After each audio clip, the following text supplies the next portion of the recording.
కౌన్సిలర్లకు, municipal సిబ్బందికి, సచివాలయ సిబ్బందికి, మెప్మా సిబ్బందికి, రెవెన్యూ డిపార్ట్మెంట్ కి, ప్రింట్ అండ్ ఎలక్ట్రానిక్ మీడియా బృందానికి అందరికీ కూడా పేరు పేరున హృదయపూర్వక స్వాగతం సుస్వాగతం తెలియజేసుకుంటూ స్వచ్ఛతా ఈ సేవా కార్యక్రమంలో భాగంగా ఈరోజు ఆదరించారు మున్సిపల్ చైర్పర్సన్ స్లోగన్తో చెట్లను పెంచు, గట్టిగా చెట్లను పెంచు, చెట్లను పెంచు,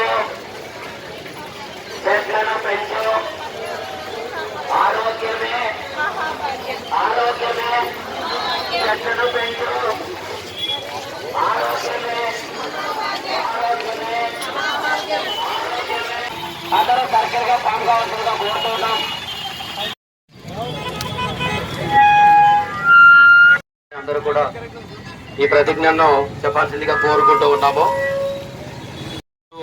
ఉన్నారు మనం ఈ కార్యక్రమాన్ని భీమా సర్కిల్ నందు స్వచ్ఛతా ఈ సేవా కార్యక్రమంలో పాల్పంచుకుంటూ ప్లకార్డులను కోరుకుంటూ ఉన్నాము. మహాత్మా గాంధీ భారతదేశ స్వాతంత్ర్యమే కాకుండా స్వచ్ఛత మరియు అభివృద్ధి గురించి కూడా ఆకాంక్షించారు. మహాత్మా గాంధీ భారత మాతకు స్వాతంత్ర్యం కల్పించారు. ఇప్పుడు దేశాన్ని పరిశుభ్రంగా ఉంచడం ద్వారా భారత మాతకు సేవ చేయడం మన కర్తవ్యం. నేను పరిశుభ్రతకు కట్టుబడి ఉంటానని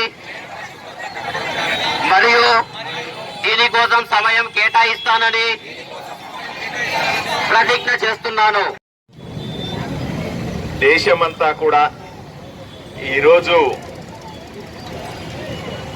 మన ప్రియతమ ప్రధాని నరేంద్ర మోదీ గారి జన్మదినాన్ని పురస్కరించుకొని సేవా కార్యక్రమాలు చేస్తోంది. వారోత్సవాలుగా చేస్తున్నటువంటి నరేంద్ర మోదీ గారి జన్మదిన వేడుకలను దృష్టిలో పెట్టుకొని ఈరోజు మొదటి రోజు స్వచ్ఛతా కార్యక్రమాన్ని చేపట్టాం. ప్రధానమంత్రి ఎప్పుడూ చెప్పే ఒకే ఒక మాట, స్వచ్ఛతే ఆరోగ్యమని, స్వచ్ఛతే మన దేశానికి పురోగతి తెస్తుందని, స్వచ్ఛంగా ఉండడం, మన పరిసరాలను స్వచ్ఛంగా ఉంచుకోవడం ద్వారానే మనం అభివృద్ధి సాధిస్తామని నమ్మి ఈ కార్యక్రమాల్ని గత 7 సంవత్సరాలుగా జరుపుతా ఉన్నారు. ఇది 7వ సంవత్సరం వారోత్సవాలు జరిపే సందర్భం. ప్రతి ఒక్కరూ కూడా స్వచ్ఛతను పాటించడం గురించి, చేతులను శుభ్రంగా పెట్టుకోవాలి, కడుక్కోవాలి. అలాగే చెత్తను ఎక్కడంటే అక్కడ వేయకూడదు. మనకు మామూలుగా అలవాటు ఉంటుంది, మన ఇంట్లో చెత్తని పక్కింటి ముందేస్తాం. ఇటువంటి వేయకూడదు, చెత్త డబ్బాలో మాత్రమే వేయాలి. దాన్ని కూడా చెత్తను కూడా 2 రకాలుగా, తడి చెత్త పొడి చెత్తగా 2గా చేసి వాటిని శుభ్రంగా వేస్తే మున్సిపాలిటీ వాళ్ళు తీసుకెళ్లి దాన్ని డిస్పోజ్ చేయడం జరుగుతుంది. చాలా మందికి ఈ ఊర్లో ఇంకొక అలవాటు కూడా ఉంది. ఇంట్లో చెత్త అంతా మన దగ్గర ఉన్నటువంటి వస్తువులనే తీసుకెళ్ళి కాలువలో పడేస్తారు. ఈ కాలువలో పోయడం వల్ల కొంత దూరం పోయి బ్లాక్ అయిపోతా ఉంటుంది. దాన్ని తీయలేక మున్సిపాలిటీ ఉద్యోగులు నానా బాధపడతా ఉంటారు.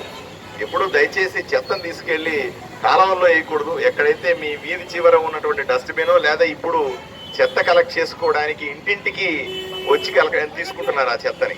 అలాగే ఇవాళ తప్ప కాలువల్లో పడేయడం, కాలువల్లో వాటర్ బాటిళ్లు, ప్లాస్టిక్ వస్తువులు లేదా కవర్లు, మన ఇంట్లో పనికిరాని వస్తువులన్నీ కాలువలో పడేయడం, వాటిని తోసేయడం అనే అలవాటు మానుకోవాలి.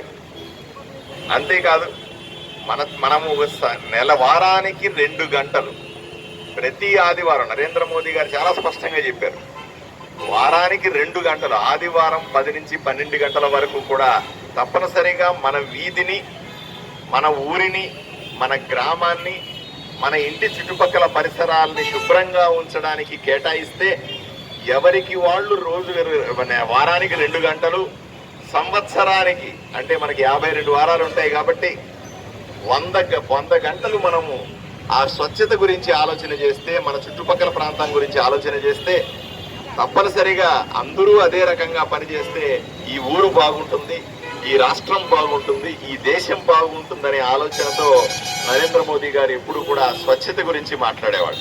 అందువల్ల